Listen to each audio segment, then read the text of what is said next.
I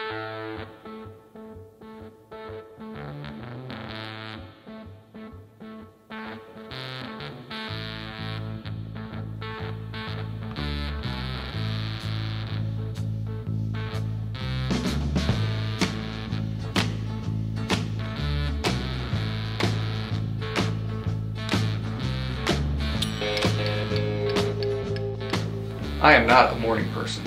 Some people jump right out of bed and they're ready to go. I think they're excited for the day and all the possibilities that are out there. They're just excited that things are new and fresh and they're ready to go.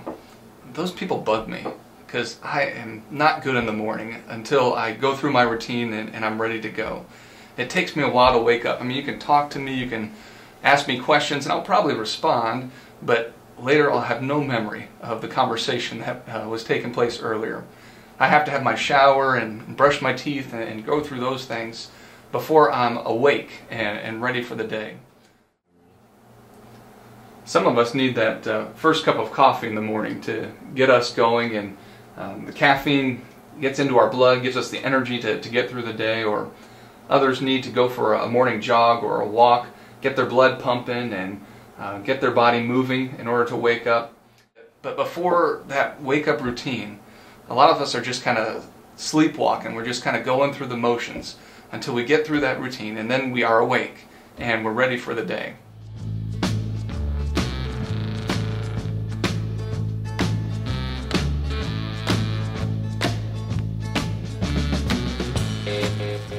I was thinking about this waking up as I was reading about the shofar.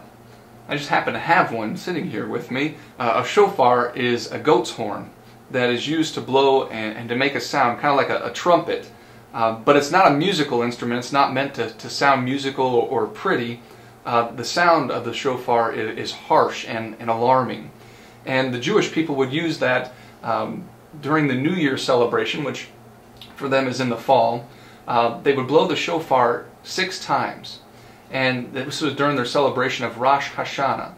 And the blowing of the shofar was a calling to wake up, to become alive, and to open our eyes to all that is going on around us. Because maybe in the past year you had spiritually fallen asleep to what God was doing around you. And so this celebration was to wake us up to what God was doing around us. And this call of waking up is one that was common for Jesus as well. If you read the gospel stories, Jesus was often calling people to wake up, to watch, to notice what was happening around them. I think Jesus saw that a lot of us were sleepwalking through life. Jesus often said things like, "Those who have ears, let them hear," or "I tell you the truth." And when Jesus says, "I tell you the truth," he's really saying, pay attention. This is important. I have something that you need to hear and to know in a new and in a fresh way. And so listen up. And I went through and I counted in the 4 Gospels, Jesus says, "I tell you the truth," 77 times. That's almost once per chapter in the 4 Gospels. So he said it often. He was saying, wake up. Pay attention to what is going on. Pay attention to what I want to teach you, as he would then follow up with some of his teachings. A clear example of Jesus wanting us to be awake comes in the Gospel of Mark, chapter 13 and 14. In chapter 13, Jesus says 9 times something like, take heed of this, or listen to what I'm saying, or just watch. Watch out for what's going on around you. And he says that 9 times in that 13th chapter. And in the 14th chapter, we have the passage of Jesus in the Garden of Gethsemane. He is going to be arrested and tried and crucified that night. And Jesus has his disciples in the garden, and he says to them, watch and pray with me. And you probably remember the story. 3 times Jesus came back to his disciples and they had fallen asleep.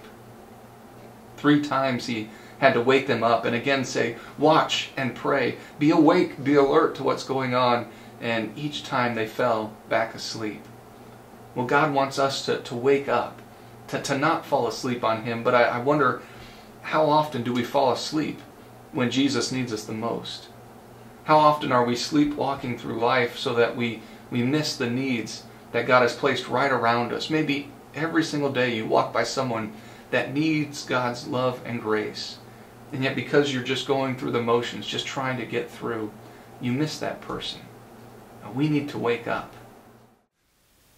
When I was in college, I used to set my alarm for an hour before I had to leave for my morning class. And when I had it for an hour set and the alarm went off the first time, I'd just hit the snooze.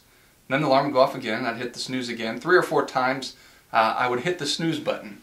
And I did that because I knew that I only really needed 30 minutes to get ready for my class. And I got to thinking about that and thought that really I'm not getting very good sleep in those first 30 minutes as I hit the snooze button. And so I decided to just set it for 30 minutes before the time I had to leave for my class. And that just meant when the alarm went off, I had to get up and I had to get moving. I could not hit the snooze button. And I wonder if at times in our lives, if we're not hitting the snooze button in our spiritual life. You know, we come to church on Sunday morning, we hear a wonderful, inspiring message, and then we hit the snooze button. Or we come to a small group and we have a great study and we get inspired to change the world, and then shortly after that we hit the snooze button. You see, we have this thought and kind of this pattern that our spiritual life can be awake at times, and you know, it can just kind of be snoozing or sleeping at other times. But you know, there is no mention in the Bible of a spiritual life. If you came to Jesus and asked him a question about your spiritual life, he probably would say something like, well, what other life do you have? Our whole life, our whole being is spiritual. We are spiritual people. And so we need to wake up and stop hitting the snooze on our spiritual life. We can't compartmentalize our life into different pieces of spiritual life, social life, work life. It's all together. We are spiritual people. And so this first month of this new year, I want us to have an awakening.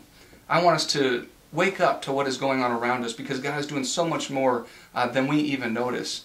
And so I want us to learn how to hear God's call and then know how to respond to that call and move in what God is doing around us. I want us to hear the blast of the shofar and awaken our spirits to all that God is doing. You know, I don't know if you're a morning person or not, but I hope that you'll join me as we work on waking up.